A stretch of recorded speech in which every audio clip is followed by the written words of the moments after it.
ఆంధ్రప్రదేశ్ రాష్ట్ర శాసనసభకి మరొక 2 వారాల్లో ఎన్నికలు జరుగుతున్నటువంటి సందర్భంలో జగన్మోహన్ రెడ్డి గారు ఆల్రెడీ తనకు సంబంధించినటువంటి ఎన్నికల మేనిఫెస్టోని రిలీజ్ చేశారు. దానికి ప్రతిగా ఈ రోజున కూటమికి సంబంధించినటువంటి మేనిఫెస్టోని రిలీజ్ చేస్తామని ముందే చెప్పారు.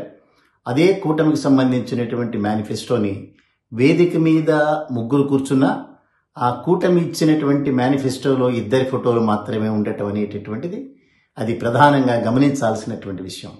సో ఇప్పుడు కూటమికి సంబంధించినటువంటి ఉమ్మడి మేనిఫెస్టోనా లేదా ఇది కేవలం జనసేన తెలుగుదేశానికి సంబంధించినటువంటి మేనిఫెస్టోనా అని విలేకరులు అడిగినప్పుడు కూడా చంద్రబాబు నాయుడు గారు చాలా క్లియర్గా సమాధానం చెప్పారు. ఇది కూటమికి సంబంధించినటువంటి మేనిఫెస్టో కాదు, భారతీయ జనతా పార్టీకి సంబంధించినటువంటి వారి యొక్క ఆశీస్సులు మాత్రమే ఉన్నాయి. ఇది తెలుగుదేశం జనసేన ఉమ్మడి మేనిఫెస్టో అనేటటువంటి మాట చాలా స్పష్టంగా చెప్పారు. వేదిక మీద ఉండేటటువంటి బీజేపీ జాతీయ నేత సిద్ధార్థ్ సింగ్ అనేటటువంటి వ్యక్తి ఇక్కడ నేను ఉన్నాను అంటే దీనికి సంబంధించినటువంటి సపోర్ట్ ఉన్నట్టే లెక్క, మేము జాతీయంగా మాత్రమే మేనిఫెస్టోని రిలీజ్ చేస్తాం తప్ప ఎక్కడా కూడా రాష్ట్రాల్లో చేయము అనేటటువంటి ఒక అబద్ధాన్ని చాలా అందంగా చెప్పారు. అయితే వీళ్ళు మర్చిపోతున్నది 2014 సంవత్సరంలో జగన్మోహన్ రెడ్డి గారు పదే ఎన్నికల మేనిఫెస్టో చూపిస్తున్న సందర్భంలో 14వ తేదీన వీరు రిలీజ్ చేసిన మేనిఫెస్టోలో నరేంద్ర మోడీ గారి చిత్రాన్ని కూడా ముద్రించి ముగ్గురుకు సంబంధించినటువంటి ఫోటోలతో ఇచ్చినటువంటి మేనిఫెస్టో ఇప్పటికి కూడా మనం చూస్తూనే ఉన్నాం. సో రాష్ట్రాలకు సంబంధించి మేము మేనిఫెస్టో రిలీజ్ చేయము అనేటటువంటి మాట కొంత వాస్తవం ఉన్నా 2014 సంవత్సరంలో ఎందుకు ముగ్గురు కలిపి మేనిఫెస్టో రిలీజ్ చేసినారు అనేటటువంటి దానికి సమాధానం చెప్పాలి. అదే రకంగా తమిళనాడు రాష్ట్రంలో కానీ కేరళ రాష్ట్రంలో కానీ అనేక రాష్ట్రాల్లో ఎక్కడైతే భారతీయ జనతా పార్టీ సొంతంగా ఇంక్లూడింగ్ తెలంగాణ రాష్ట్రంలో కూడా ఎందుకు అనేక రకాలైనటువంటి ప్రామిసులని అక్కడ ఉన్నటువంటి ప్రజలకు ఇస్తున్నారు, ఇక్కడ ఎందుకు ఇవ్వలేకపోయినారు అనేటువంటి సమాధానం చెప్పాలి. దానితో పాటుగా రాష్ట్రానికి సంబంధించినటువంటి బీజేపీ నాయకులు అంతమంది ఉన్నా ఒక్కరు కూడా దీనిలో ఇన్వాల్వ్ కాకపోవటం అంటే రాష్ట్ర ప్రజలకి ఆది నుంచి కూడా చేసేటటువంటి మోసం ఏదైతే ఉందో కూటమిలో ఉన్నట్లుగా నటించటం, కూటమి కలిసి ట్రావెల్ చేస్తున్నట్టుగా ఒక రకమైనటువంటి నాటకం ఆడటం. కానీ చంద్రబాబు నాయుడు మాత్రమే జగన్మోహన్ రెడ్డి గారి మీద గుడ్డి ద్వేషంతో ఆంధ్రప్రదేశ్ రాష్ట్రం మీద ఆంధ్రప్రదేశ్ ప్రజల మీద ఉండేటటువంటి ఒక ద్వేషపూరితమైనటువంటి భావంతో ఉన్నప్పుడు ఉండి చేసేటటువంటి కార్యక్రమంగానే దీన్ని మనం భావించాలి. అందుకే వేదిక మీద ఉన్నటువంటి సిద్ధార్థనాథ్ సింగ్ అనేటటువంటి వ్యక్తి ఈ మేనిఫెస్టోను చదివిన తర్వాత అంశాలు పక్కన పెడదాం, మేనిఫెస్టోను చదివిన తర్వాత అక్కడ ఉన్నటువంటి ఒక కార్యకర్త మేనిఫెస్టో కాపీని సిద్ధార్థనాథ్ సింగ్ని ఇవ్వడానికి ప్రయత్నం చేస్తే దాన్ని అంటరాని వస్తువుగా కనీసం ముట్టుకోవడానికి కూడా ఇష్టపడనటువంటి వ్యక్తిని మనం స్పష్టంగా చూసాం.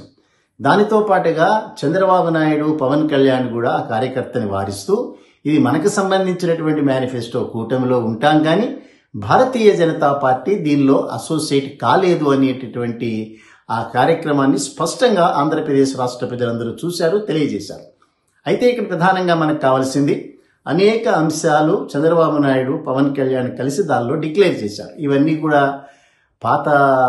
కొత్త సీసాలో పాత సారా అన్నట్లుగానే జగన్మోహన్ రెడ్డి గారు ఏవైతే కార్యక్రమాల్ని అమలు చేశారో ఆ కార్యక్రమాలు కొంత హెచ్చుగా చూపించి మేము అమలు చేస్తామని చెప్పటం, అదే రకంగా ప్రభుత్వోద్యోగులకి గౌరవం కల్పిస్తాం, మొట్టమొదటి తేదీనే జీతాలు వచ్చేటట్టు చేస్తాం, ఆంధ్రప్రదేశ్ రాష్ట్రంలో రకరకాలుగా చంద్రబాబు నాయుడు గారి మూస ఆ డైలాగ్స్ అన్నీ ఉంటాయి. చాలా అద్భుతంగా కళ్ళని పైకెత్తి మేము స్పష్టంగా సంపదను సృష్టిస్తాం, ఆంధ్రప్రదేశ్ రాష్ట్రాన్ని అమెరికాతో ఈక్వల్ చేస్తాం, ఈ మాటలన్నీ మాట్లాడటం తప్ప దానిలో పనికొచ్చేటటువంటి అంశాలు, ఇంప్లిమెంట్ చేయదగిన అంశాలు ఒక్కటి కూడా లేదు అనేటటువంటి వాస్తవం.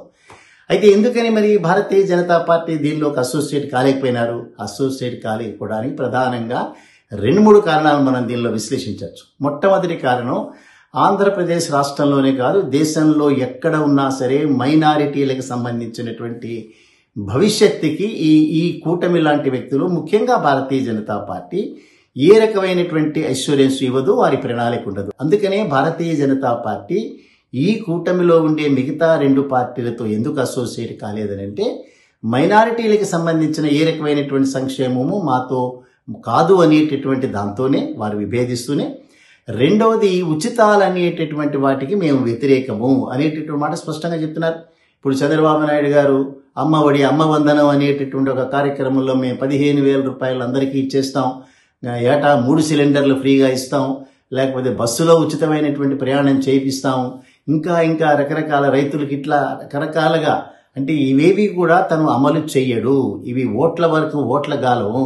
అంటే ఏదైనా చిరుత పులినో పెద్ద పులినో బంధించాల్సి వస్తే దానికి ఏదైతే ఒక మాంసాన్నో మేకనో ఎరవేసేటటువంటి కార్యక్రమాన్ని ఏదైతే ఫారెస్ట్ అధికారులు ఏదైతే ఇంప్లిమెంట్ చేస్తారో ఆ స్పష్టంగా చంద్రబాబు నాయుడు కూడా అదే రకమైనటువంటి మనస్తత్వం ఉన్నటువంటి వ్యక్తి.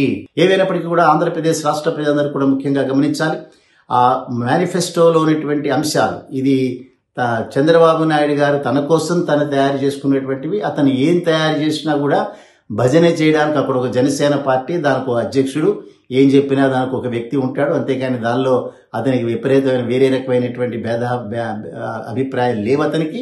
భారతీయ జనతా పార్టీ కూటమిలో ఒక 6 ఎంపీ సీట్లను గెలుచుకుని వెళ్ళడానికి ఉంది తప్పిస్తే ఆంధ్రప్రదేశ్ రాష్ట్రానికి భారతీయ జనతా పార్టీ చేసింది లేదు, చేస్తుంది లేదు, చేయబోయేది కూడా అంతకంటే లేనేలేదు. అక్కడ ప్రత్యేక హోదా కానీ, మరి మేనిఫెస్టోలో నిన్నటి వరకు మాట్లాడినటువంటి ప్రత్యేక హోదా ఎక్కడికి పోయింది? ఎందుకు పెట్టలేకపోయినారు? సాధిస్తామని ఒక మాట ఎందుకు చెప్పలేకపోయినారు? రెండోది మద్య నిషేధం మాట వరుసకైనా మాట్లాడినటువంటి ఒక పార్టీ ఏదైనా ఈ దేశంలో ఉంది అని అంటే అది తెలుగుదేశం పార్టీ మాత్రమే, జనసేన పార్టీలు మాత్రమే. ఏవైనప్పటికీ కూడా మేనిఫెస్టో అనేటటువంటిది ఆంధ్రప్రదేశ్ రాష్ట్ర ప్రజలకు, రాష్ట్రానికి కూడా ఏమాత్రం ఉపయోగపడేటటువంటిగా లేవు. ప్రజలందరినీ కూడా మభ్యపెట్టేటట్టుగాను, ప్రజలందరినీ కూడా నాశనం చేసేటట్టుగాను ఉన్నాయి తప్పిస్తే ఆంధ్రప్రదేశ్ రాష్ట్రానికి మేనిఫెస్టోతో ఒరిగేటటువంటి లాభం ఏదీ లేదు అనేటటువంటిది రాష్ట్ర ప్రజలందరూ కూడా గమనించాలి.